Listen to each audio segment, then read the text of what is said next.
Ang kwentong ito ay patungkol kay Tata Ago. Siya lang naman ang isa sa pinakamagaling na albularyo dito sa aming bayan. Marami itong mga anting-anting. Ito ang trabaho ni Tata Ago sa kanilang bayan. Oo nga pala, Tatay Ago talaga ang tawag sa kanya. Noong binata pa raw itong si Tatay Ago, ay madalas daw itong maging sawi sa mga kababaihan. Hindi niya raw maintindihan kung bakit. Ngunit hindi naman siya kapangitan, kaya imposible naman na wala talagang nagkakagusto sa kanya. Minsan ay naiisip ni Tata Ago na baka natatakot ang mga kababaihan sa kanya dahil maraming kababalaghan ang nakapalibot sa kanya. Araw-araw, gabi-gabi, yun ang kutob ni Tata Ago na hindi naman malabong totoo. Siyempre, ang mga kababaihan ay takot sa mga aswang o mga elemento na nakakasagupa ni Tata Ago. Hanggang sa nakilala niya si Tina. Si Tina, pangalan ng isang dalagang nagpatibok sa kanyang puso. Nakilala niya ito noong bumisita si Tina sa bahay ni Tata Ago. Nais kasi nitong malaman kung ano bang kababalaghan ang madalas na nanggugulo sa kanilang bahay. Kapag umaalis sila ng buong pamilya, ay dadatnan na lamang nila ang kanilang bahay na gulo-gulo ang mga gamit, mga sapatos, papeles at kung ano-ano pa. Nakakalat na lamang ang mga ito sa kanilang sahig. Tila ba mayroong hinahanap na kung ano ang sinuman o anuman na nilalang ang nanloloob sa kanilang munting tahanan. Yan ang bagay na sinadya ni Tina kay Tata Ago. Hindi naman siya napahiya rito sapagkat ito talaga ang gawain ni Tata Ago. Kaya naman ora mismo ay sumama si Tata Ago kay Tina.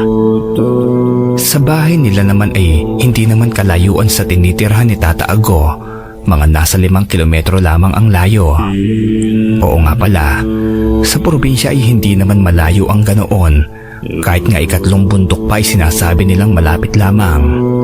Mga taga-syudad kasi ay nalalayuan na kapag ganoon nakalayo ang pupuntahan. Sinadya ni Tata Ago ang bahay nila Tina gamit ang bisikleta ni Tata Ago. Inangkas niya si Tina rito upang mabilis lamang silang makarating sa kanilang paroroonan. Noong unay ayaw pa ni Tina na umangkas kay Tata Ago, ngunit napilit rin siya nito, kaya naman mabilis na lamang silang nakaabot sa tahanan nila Tina. Pagkarating nila roon, saktong-sakto na naabutan pa ni Tata Ago ang mga bagay na nakakalat sa kanilang sahig. Agad siyang nagtanong, "Kailan ito nangyari?"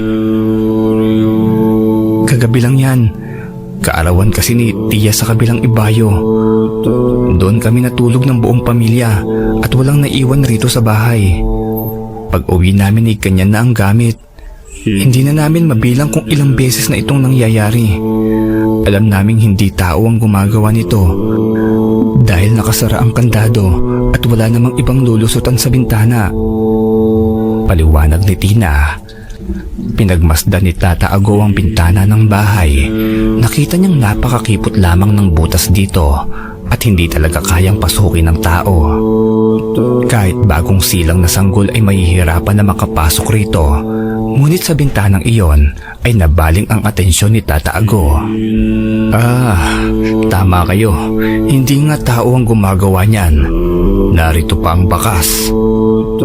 Sambit ni Tata Ago. Dahilan kung bakit sila kinabahan ang mga kasama ni Tina sa kanilang bahay. Maging ang kanyang amay kinikilabutan rin kahit iyon pa lamang ang sinasambit ni Tata Ago. Dito na nga sinundan ng paliwanag ni Tata Ago at kanyang sinabi, "Heto, malinaw pa. Siguro madalas itong mangyari kapag hating gabi. May nakakapasok na aswang rito. Hindi ko lang matukoy kung anong klase ng aswang, subalit ang aswang na yon ay nakakapagpalit ng anyo. Narito pa ang laway niya. Masangsang ang amoy nito." Paliwanag ni Tata Ago, sabay turo sa iilang mga bakas ng laway sa bintana ng bahay nila Tina. Noong pinagmamasdan nga ito nila Tina, ay bigla silang kinilabutan. aswang pala ang nanggugulo sa kanila. Ngunit paano nila ito mapipigilan sa panggugulo? Yan ang katanungan nila kay Tata Ago. Ganito ang gagawin natin. Huwag niyong hahayaan na mawalan ng asin sa bahay na to. Sabuyan niya muna ng asin ang paligid ng bahay, lalo na ang pinto at bintana. Maglagay din kayo ng bawang sa mesa o sa mga upuan. Yan muna ang gagawin natin. Ngunit kung dumating ang sitwasyon na naririto na kayo sa bahay sa mga oras na papasok muli ang aswang, tandaan nyo, kadalasan ay pusa ang anyo nito. Kung may kakaibang hayop ang papasok dito, o kaya naman ay hindi pamilyar sa inyo, hagisan nyo kaagad ng asin, saka nyo murahin. Yung malutong na mura. Alam ko kasi na ang mga aswang na kapag nag-anyong hayop ay hindi na makakabalik pa sa tunay niyang anyo kapag minura mo ito. Yan ang kahinaan nila. Paliwanag ni Tata Ago. Salamat Ago. Sana'y hindi na kami gambalain pa ng aswang na yon. Pasasalamat ni Tina. Matapos noon ay binabayaran si Tata Ago ng pamilya ni Tina, ngunit hindi niya ito tinanggap. Ito ang unang beses na hindi tumanggap ng bayad si Tata Ago sa lahat ng kanyang mga tinutulungang magtaboy o kontrahin ang mga masasamang elemento. Kaya merienda na lamang ang binigay sa kanya ng kanilang pamilya. Dito ay hindi niya na tinanggihan pa ito sapagkat kumakalam na rin kasi ang sikmura ni Tata Ago noong mga oras na yon. Habang kumakain ng meriendang tinapay at kape si Tata Ago, ay lagi itong napapatingin kay Tina na naguhugas ng mga pinggan noong mga oras na yon. Napakaganda ni Tina, ngunit alam ni Ago na hindi siya makakapasa sa ganito kagandang babae. Kaya ipinagpikit balikat na lamang ito ni Tata Ago. Noong makauwi na siya sa kaniyang bahay, masayang masaya siya na iniisip at inaalala ang itsura ni Tina. Pinapangarap niya na ito ang kanyang makatuluyan. Ilang buwan pa ang makalipas, bumisitang muli si Tina sa bahay ni Tata Ago. Ngunit hindi tulad ito noong una nilang pagkikita. Nakangiti si Tina. Noong una kasi parang natatakot ito. Alam na ni Tata Ago ang nangyari. Siguradong hindi na sila ginugulo pa ng aswang na yon. Ago, salamat ha. Tama ka. Simula noong nilagyan namin ng asin ng bawat paligid ng bahay, ay hindi na kami ginulo pa ng aswang na yon. Pagbungad ni Tina, sabay ngiti kay Tata Ago. Dahil nga sa ginawa ni Tina na yon, ay parang naging isang bato itong si Tata Ago. Ito kasi ang unang beses na mayroong isang babae ang ngumiti sa kanya. Kadalasan nga ay natatakot talaga ang mga kababaihan kay Tata Ago. Ngunit ibang-iba itong si Tina. Agad na pinapasok ni Tata Ago si Tina sa kanyang bahay. Naabutan pa nga ni Tina si Ago na mayroong panibagong kinagamot na tao. Kaya naghintay pa ito hanggang sa matapos si Tata Ago sa kanyang ginagawa. Pasensya ka na Tina. Medyo magulong bahay. Basta sa susunod na manggugulo ulit yung aswang sa inyo, sabihin mo lang sa akin. Wika ni Tata Ago. Agad namang sumang-ayon si Tina rito at nagkwentuhan silang dalawa. Masayang masaya sina Tata Ago at Tina sa bawat sandali ng kanilang pag-uusap hanggang sa dumating na ang ama ni Tina at sinundo na ito. Mabait naman ang ama ni Tina at nagpaalam naman daw si Tina na pupunta siya kay Ago upang magpasalamat. Ilang araw pang makalipas, nagtungo muli si Tina, ngunit iba na ang itsura nito. Parang balisa at hindi mapakali. Magtatakip silim na noon, kaya naman nagtataka na si Ago kung bakit naparoon si Tina. Dito na nga niya nalaman na may nanggugulo na naman sa bahay nila Tina. Agad-agad namang nagtungo si Tata Ago at Tina sa kanilang tahanan. At hindi kinalimutan ni Tata Ago ang buntot pagi at ang iba pa nitong pangontra. Nadatan nga roon ni Ago ang gulugulong mga gamit.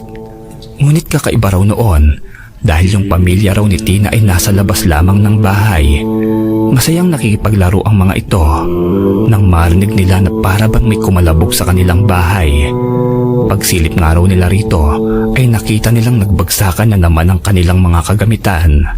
Wala pa raw silang nilalagay na asin noong mga sandaling yon sapagkat maaga pa at kadalasan kasi ay magtatakip silim na sa tuwing maglalagay sila ng asin. Ang inaalala lamang nila Tina ay baka naroon pa ang aswang sa loob ng bahay sapagkat kakatapos lamang ng pangyayari. Natatakot ang lahat ng miyembro ng pamilya ni Tina sapagkat iniisip nila na naroon pa ang aswang. Wala namang takot si Tata Ago na pumasok rito. Siya lamang mag-isa noon ang nagtangkang pumasok sa loob ng bahay. Dahan-dahan siyang humahakbang mula sa pinto. Tahimik ang tahanan, parang walang tao o elemento ang naroon. Ngunit hindi pa rin magpapakampante si Tata Ago. Pagsilip niya sa kusina ay nadat na niyang isang bakas ng laway. Alam na agad ni Tata Ago na naroon pa ang aswang, ngunit hindi niya alam kung saan ito nagtatago. Dahang-dahang sumilip si Tata Ago sa kwarto ng bahay. Dito nga ay biglang nagtaasan ng balahibo sa katawan ni Tata Ago. Ito na ang unang beses na makakasagupa niya ang isang nilalang na yon. Natakam si Tata Ago sa karneng iniihaw ng babae at nang lumingon siya sa kapaligiran, nakita niyang napakarami pang mga tao ang nagluluto ng iba't ibang mga putahe. Dito na nga siya nagtanong kung nasaan na ba siya. Sinagot naman siya ng isang lalaki na naroon lamang sa kanyang tabi. San Rafael, iho, pista ngayon rito. Kahit saan dyan ay maaari mong kainin. Libre lang yan, kaya huwag kang mahiya. Tugon sa kanya ng lalaki. Kita ni Tata Ago ang kabaitan ng mga tao rito. Alam niyang may mabubuting puso ang mga nakatira dito. Napakaraming palaro at mga batang nagkakasiyahan. Naghahabulan sa paligid ang mga ito at nag-iinuman sa tabi ng kalsada. Dito nga ay lumapit siya sa isang lalaki na nag-iihaw noon ng mga dalag. Paborito kasi ito ni Tata Ago. Yung isda na may mahabang katawan. Bulig ang tawag ng iba dito. Saka naisip rin niya na kapag isda ang pagkain, kahit hindi mo napatakan ng kalamansi, ay siguradong hindi ka mapapahamak. Kaya naubos niya ang isdang yon at halos walang tigil sa pagpapasalamat sa lalaki. Napakasaya ni Tata Ago sa kanyang nayon na napuntahan. Nakakapawi ng pagod ang mga nakikita niyang banderitas na nakasabit sa gilid at itaas ng daanan. Dagdag mo pa rito ang mga tambol at ang mga sumasayaw na kabataan sa parada. Maaaliw si Tata Ago sa kanyang nakikita, ngunit napansin niya ang isang lalaki na nakatitig lamang sa kanya. Agad siyang naghinala rito. Yung mga ganitong klase ng kilos ay kahina-hinala na sa kanya. Hindi inaalis ni Tata Ago ang kanyang tingin sa lalaking yon hanggang sa umalis na ito. Maya-maya pa, may kumausap sa kanya na halos kaedad lamang niya. Si Teban. Dayo lamang din sa nayon at napabisita lamang doon dahil may pista. Kapatid, dayo ka lang rin ba dito? Pansin ko kasi sa bihis mo na galing ka pa sa malayong lugar. Tanong nito kay Tata Ago. Oo. Napatigil lamang ako dito noong makita kong may nayon pala rito. May hinahanap kasi akong lunas. Tugon niya rito. Basta mapapayo ko lang sa'yo. Huwag kang basta-basta iinom o kakain ng mga pagkain na iaalok sa'yo ng taong hindi mo kilala. Marami dito. Bulong sa kanya ni Teban.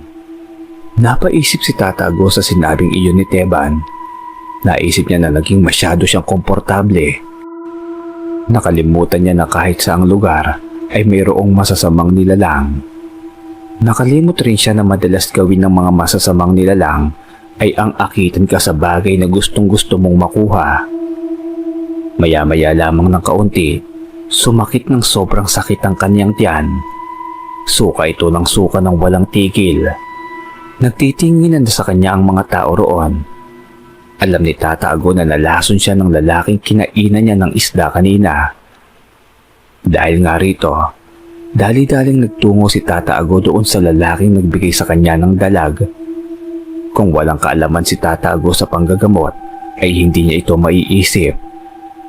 Kahit sobrang sakit ng kanyang tiyan, ay tuloy pa rin siya sa paghakbang, patungo doon sa nag-iihaw ng isda. Naabutan niya ito na nakaupo sa gilid ng kalsada at nagkakape. Nakangiti ito kay Tata Ago at tila ba alam na ang mangyayari. Walang hiya ka. Ibigay mo sa akin ang gamot. Galit na bungad ni Tata Ago. Ano bang sinasabi mo? Wala akong kinalaman dyan. Tugon naman ito. Yung dalag na kinain ko kanina, may lason iyon. At alam kong ikaw ang naglagay nun. Ibigay mo na sa akin ang lunas. Wika pa ni Tata Ago. Wala nga akong alam sa sinasabi mo. Lumayas ka rito. Tugon ng lalaki. Hindi ako basta-bastang tao. Bago ko pa man kainin yung inihain mo, pinitikan ko rin ang lason niyang kape mo. Kaya pares tayong mamamatay ngayon. Wika ni Tata Ago. Ano? Teka. Ibibigay ko na ang dunas. Pero ibigay mo rin sa akin ng dunas na inilagay mong lason sa kape ko. Natatarantang tugon naman ito. Napangiti naman si Tata Ago sa sinambit ng lalaki at kinuha ang isang maliit na botelya na nakatago sa kanyang bulsa. May laman itong likido at nagpalitan na nga sila ng 2 lunas. Dali-daling ininom ni Tata Ago ang nasabing lunas na ibinigay sa kanya ng lalaki. Ganoon rin ito. Agad niya ring ininom ang lunas na inabot sa kanya ni Tata Ago.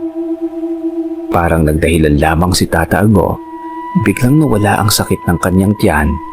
Kung wala talaga siyang kaalaman sa ganoong mga gawain, ay siguradong mawawalan agad siya ng saysay sa kanyang paglalakbay. O sige na, umalis ka na rito. Patas na tayo. Wika pa ng lalaki. Patas? Nakasisiguro ka ba? Hilaw na hilaw ka pa, iho. Wala talaga akong inilagay sa kape mo. Tugon naman ni Tata Ago. Sira ulo ka. Bakit mo ko pinainom ng lunas? Mali ka na naman. Hindi lunas ang ibinigay ko sa iyo. Isa itong uri ng lason na hindi na maaalis pa sa iyong katawan. 3 oras na lamang ang nalalabi sa iyo. Humahalakhak na tugon ni Tata Ago. Sabay itong tumalikod sa lalaki at dali-daling umalis. Hindi na makahabol ang lalaki sa kanya sapagkat tumatalab na ang lason na kanyang ibinigay. Kahit nagmamakaawa ang lalaki ay hindi niya ito pinansin at tuluyan na siyang umalis sa nayon na yon. At noong nakalayo si Tata Ago sa nayon, doon na tuluyang bumigay ang lalaking nagtangka sa kanyang buhay. Hindi na ito kinawaan pa ni Tata Ago sapagkat walang puwang sa mundo ang kagaya nito. Naglakbay siyang muli at inabot na ng dilim. Sa kanyang paglalakad ay napansin niya na tila ba mayroong sumusunod sa kanya. Nagtago si Tata Ago sa itaas ng puno at tulad ng kanyang hinala, totoong may sumusunod sa kanya. Si Teban, yung kumausap sa kanya kanina. Agad-agad na tumalon si Tata Ago mula sa itaas ng puno at sabay tinutukan ng patalim si Teban. Bakit mo ako sinusundan? Tanong nito. Teka. Wala akong masamang intensyon. Nasubaybayan ko kasi yung ginawa mo kanina. Napabilib mo ako. Kaya kita sinusundan para malaman ang tahanan mo at mabisita ka namin ng Tatang. Tatang ang tawag niya sa kanyang ama. Magkapareho kasi kayo. Baka makatulong siya sa iyo. Marami itong alam na gamot. Paliwanag ni Teban. Saan ka nakatira? Sabay baba ng patalim na hawak ni Tata Ago. Ay, salamat. Ako nga pala si Teban. Ikinagagala kitang makilala. Mga 2 oras pang lalakarin ay makakarating tayo sa bahay. Masyado na kasing malayo ang nilakad mo. Tugon naman ito. Nagtiwala naman si Tata Ago kay Teban at sumama siya rito. Alam niyang mayroong posibilidad na totoo ang mga nabanggit sa kanya ni Teban. Sa 2 oras nilang paglalakad, napansin ni Ago na parang may iniintang sakit sa tagiliran itong si Teban. Ngunit nang tinanong niya kung saan ito nakuha, ay sinabi ni Teban na nalaglag lamang siya sa may batuhan, kaya nga may gasgas siya sa tagiliran. Ngunit alam ni Tata Ago na hindi nagsasabi ng totoo si Teban, kaya dahil doon ay naging alisto ito. Hanggang sa nakarating na sila sa bahay nila Teban at nadatnan pa nila ang tatay nito na may ginagamot na tao. Totoo nga ang sinasabi ni Teban, manggagamot rin ang kanyang ama. Dito nga ay nabuhayang muli si Ago at masayang bumati sa ama ni Teban.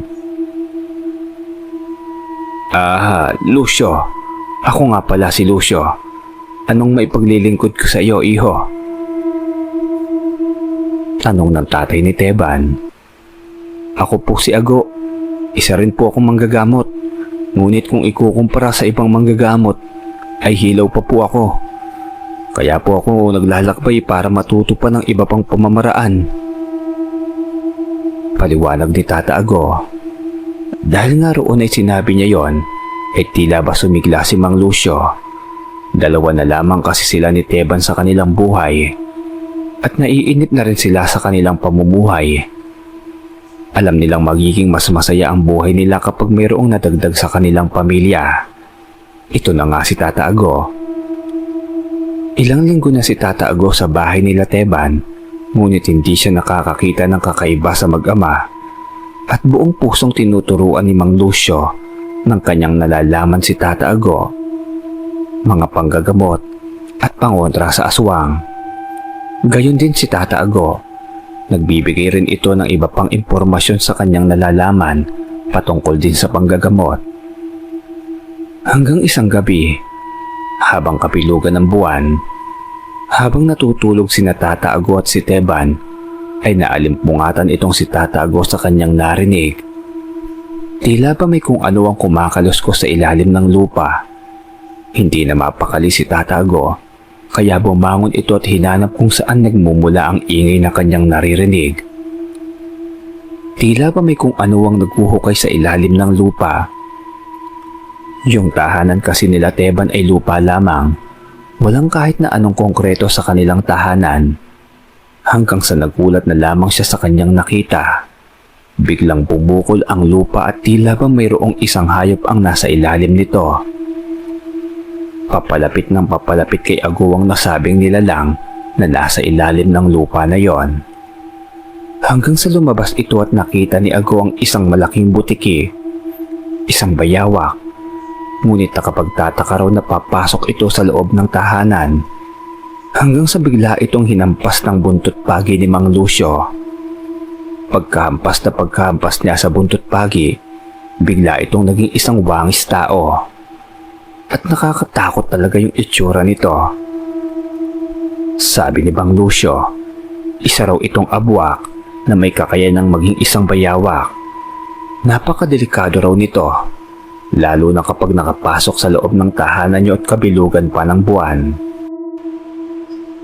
Napakabilis ng abwak na yon. Nakalapit ito ng basta-basta lamang kay Mang Lucio.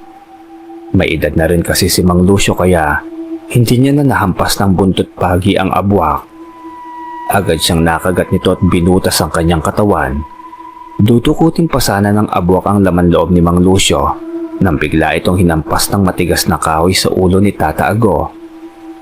Nasaktan ng abwak ngunit patuloy lamang ito sa pagdukot ng laman loob ni Mang Lucio.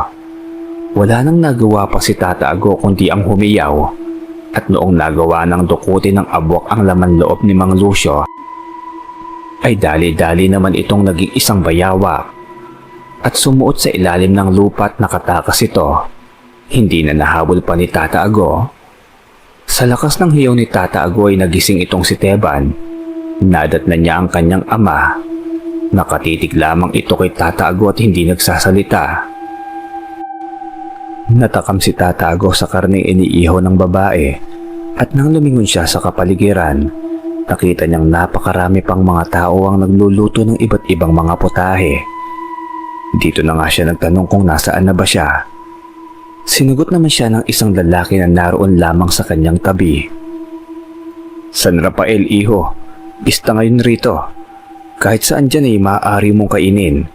Libre lang yan, kaya huwag kang mahiya. Tugon sa kanya ng lalaki. Kita ni Tata Ago ang kabaitan ng mga tao rito. Alam niyang may mabubuting puso ang mga nakatira dito. Napakaraming palaro at mga batang nagkakasiyahan. Naghahabulan sa paligid ang mga ito at nag-iinuman sa tabi ng kalsada. Dito nga ay lumapit siya sa isang lalaki na nag-iihaw noon ng mga dalag. Paborito kasi ito ni Tata Ago. Yung isda na may mahabang katawan. Bulig ang tawag ng iba dito. Saka naisip rin niya na kapag isda ang pagkain, kahit hindi mo napatakan ng kalamansi, ay siguradong hindi ka mapapahamak. Kaya naubos niya ang isdang yon at halos walang tigil sa pagpapasalamat sa lalaki. Napakasaya ni Tata Ago sa kanyang nayon na napuntahan. Nakakapawi ng pagod ang mga nakikita niyang banderitas na nakasabit sa gilid at itaas ng daanan. Dagdag mo pa rito ang mga tambol at ang mga sumasayaw na kabataan sa parada. Maaaliw si Tata Ago sa kanyang nakikita, ngunit napansin niya ang isang lalaki na nakatitig lamang sa kanya. Agad siyang naghinala rito. Yung mga ganitong klase ng kilos ay kahina-hinala na sa kanya. Hindi inaalis ni Tata Ago ang kanyang tingin sa lalaking yon hanggang sa umalis na ito. Maya-maya pa, may kumausap sa kanya na halos kaedad lamang niya. Si Teban. Dayo lamang din sa nayon at napabisita lamang doon dahil may pista. Kapatid, dayo ka lang rin ba dito? Pansin ko kasi sa bihis mo na galing ka pa sa malayong lugar. Tanong nito kay Tata Ago. Oo. Napatigil lamang ako dito noong makita kong may nayon pala rito. May hinahanap kasi akong lunas. Tugon niya rito. Basta mapapayo ko lang sa'yo. Huwag kang basta-basta iinom o kakain ng mga pagkain na iaalok sa'yo ng taong hindi mo kilala. Marami dito. Bulong sa kanya ni Teban. Napaisip si Tata Ago sa sinabing iyon ni Teban. Naisip niya na naging masyado siyang komportable. Nakalimutan niya na kahit saang lugar ay mayroong masasamang nilalang. Nakalimot rin siya na madalas gawin ng mga masasamang nilalang ay ang akitan ka sa bagay na gustong-gusto mong makuha. Maya-maya lamang ng kaunti, sumakit ng sobrang sakit ang kanyang tiyan. Suka ito ng suka ng walang tigil. Nagtitinginan na sa kanya ang mga tao roon. Alam ni Tata Ago na nalason siya ng lalaking kinainan niya ng isda kanina. Dahil nga rito, dali-daling nagtungo si Tata Ago doon sa lalaking nagbigay sa kanya ng dalag. Kung walang kaalaman si Tata Ago sa panggagamot, ay hindi niya ito maiisip. Kahit sobrang sakit ng kanyang tiyan, ay tuloy pa rin siya sa paghakbang, patungo doon sa nag-iihaw ng isda. Naabutan niya ito na nakaupo sa gilid ng kalsada at nagkakape. Nakangiti ito kay Tata Ago at tila ba alam na ang mangyayari. Walang hiya ka. Ibigay mo sa akin ang gamot. Galit na bungad ni Tata Ago. Ano bang sinasabi mo? Wala akong kinalaman dyan. Tugon naman ito. Yung dalag na kinain ko kanina, may lason iyon. At alam kong ikaw ang naglagay nun. Ibigay mo na sa akin ang lunas. Wika pa ni Tata Ago. Wala nga akong alam sa sinasabi mo. Lumayas ka rito. Tugon ng lalaki. Hindi ako basta-bastang tao. Bago ko pa man kainin yung inihain mo, pinitikan ko rin ang lason niyang kape mo. Kaya parehas tayong mamamatay ngayon. Wika ni Tata Ago. Ano? Teka. Ibibigay ko na ang dunas. Pero ibigay mo rin sa akin ng dunas na inilagay mong lason sa kape ko. Natatarantang tugon naman ito. Napangiti naman si Tata Ago sa sinambit ng lalaki at kinuha ang isang maliit na botelya na nakatago sa kanyang bulsa. May laman itong likido at nagpalitan na nga sila ng 2 lunas. Dali-daling ininom ni Tata Ago ang nasabing lunas na ibinigay sa kanya ng lalaki. Ganoon rin ito. Agad niya ring ininom ang lunas na inabot sa kanya ni Tata Ago. Parang nagdahilan lamang si Tata Ago, biglang nawala ang sakit ng kanyang tiyan. Kung wala talaga siyang kaalaman sa ganoong mga gawain, ay siguradong mawawalan agad siya ng saysay sa kanyang paglalakbay. O sige na, umalis ka na rito. Patas na tayo. Wika pa ng lalaki. Patas? Nakasisiguro ka ba? Hilaw na hilaw ka pa, iho. Wala talaga akong inilagay sa kape mo.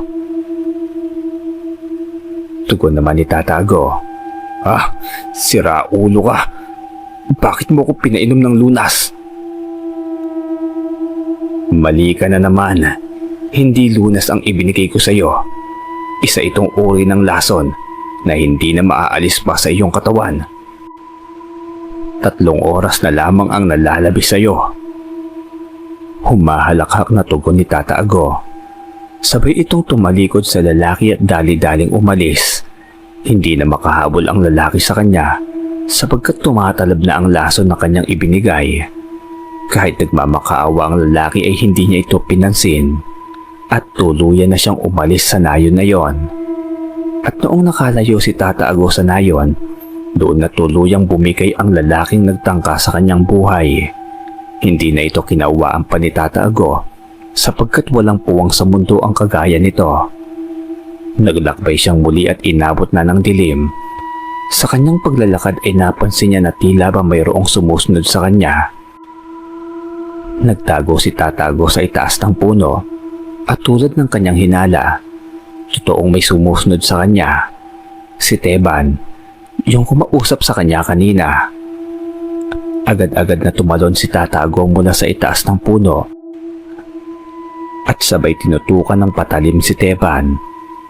Bakit mo ako sinusundan? Tanong nito. Teka. Wala akong masamang intensyon. Nasubaybayan ko kasi yung ginawa mo kanina. Napabilib mo ako. Kaya kita sinusundan para malaman ang tahanan mo at mabisita ka namin ng Tatang.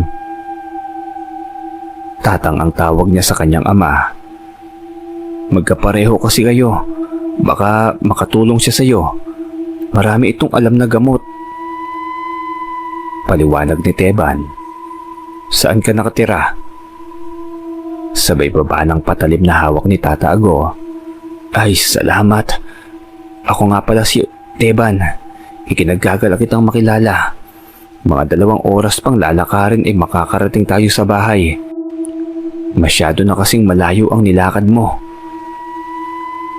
Tugon naman ito. Nagtiwala naman si Tata Ago kay Teban at sumama siya rito. Alam niyang mayroong posibilidad na totoo ang mga nabanggit sa kanya ni Teban. Sa 2 oras nilang paglalakad, napansin ni Ago na parang may iniindang sakit sa tagiliran itong si Teban. Ngunit nang tinanong niya kung saan ito nakuha, ay sinabi ni Teban na nalaglag lamang siya sa may batuhan, kaya nga may gasgas siya sa tagiliran. Ngunit alam ni Tata Ago na hindi nagsasabi ng totoo si Teban, kaya dahil doon ay naging alisto ito. Hanggang sa nakarating na sila sa bahay nila Teban at nadatnan pa nila ang tatay nito na may ginagamot na tao. Totoo nga ang sinasabi ni Teban, manggagamot rin ang kanyang ama. Dito nga ay nabuhayang muli si Ago at masayang bumati sa ama ni Teban. Lucio. Ako nga pala si Lucio. Anong may paglilingkod ko sa iyo, iho?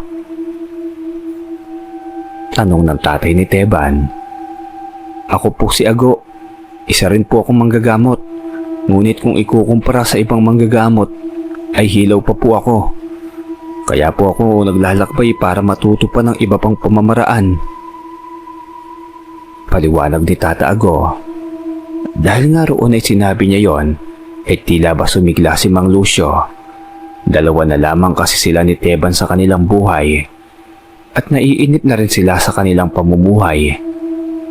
Alam nilang magiging mas masaya ang buhay nila kapag mayroong nadagdag sa kanilang pamilya. Ito na nga si Tata Ago. Ilang linggo na si Tata Ago sa bahay nila Teban, ngunit hindi siya nakakakita ng kakaiba sa mag-ama at buong pusong tinuturuan ni Mang Lucio ng kanyang nalalaman si Tata Ago, mga panggagamot at pangontra sa aswang. Gayon din si Tata Ago, nagbibigay rin ito ng iba pang impormasyon sa kanyang nalalaman patungkol din sa panggagamot. Hanggang isang gabi, habang kapilugan ng buwan, habang natutulog sina Tata Ago at si Teban, ay naalimpungatan itong si Tata Ago sa kanyang narinig. Tila ba may kung ano ang kumakaluskos sa ilalim ng lupa. Hindi na mapakali si Tata Ago, kaya bumangon ito at hinanap kung saan nagmumula ang ingay na kanyang naririnig. Tila ba may kung ano ang naghuhukay sa ilalim ng lupa. Yung tahanan kasi nila Teban ay lupa lamang. Walang kahit na anong konkreto sa kanilang tahanan. Hanggang sa nagulat na lamang siya sa kanyang nakita. Biglang bumukol ang lupa at tila ba mayroong isang hayop ang nasa ilalim nito. Papalapit ng papalapit kay Ago ang nasabing nilalang na nasa ilalim ng lupa na yon. Hanggang sa lumabas ito at nakita ni Ago ang isang malaking butiki, isang bayawak. Ngunit nakapagtataka raw na papasok ito sa loob ng tahanan hanggang sa bigla itong hinampas ng buntot pagi ni Mang Lucio. Pagkahampas niya sa buntot pagi, bigla itong naging isang wangis tao. At nakakatakot talaga yung itsura nito. Sabi ni Mang Lucio, isa raw itong abwak na may kakayanang maging isang bayawak. Napakadelikado raw nito, lalo na kapag nakapasok sa loob ng tahanan niyo at kabilugan pa ng buwan. Napakabilis ng abwak na yon. Nakalapit ito ng basta-basta lamang kay Mang Lucio. May edad na rin kasi si Mang Lucio kaya hindi niya na nahampas ng buntot pagi ang abwak. Agad siyang nakagat nito at binutas ang kanyang katawan. Dudukutin pa sana ng abwak ang laman loob ni Mang Lucio nang bigla itong hinampas ng matigas na kahoy sa ulo ni Tata Ago. Nasakta ng abwak ngunit patuloy lamang ito sa pagdukot ng laman loob ni Mang Lucio. Wala nang nagawa pa si Tata Ago kundi ang humiyaw, at noong nagawa ng dukutin ng abwak ang laman loob ni Mang Lucio, ay dali-dali naman itong naging isang bayawak at sumuot sa ilalim ng lupa at nakatakas ito. Hindi na nahabol pa ni Tata Ago. Sa lakas ng hiyaw ni Tata Ago ay nagising itong si Teban. Nadat na niya ang kanyang ama. Nakatitig lamang ito kay Tata Ago at hindi nagsasalita.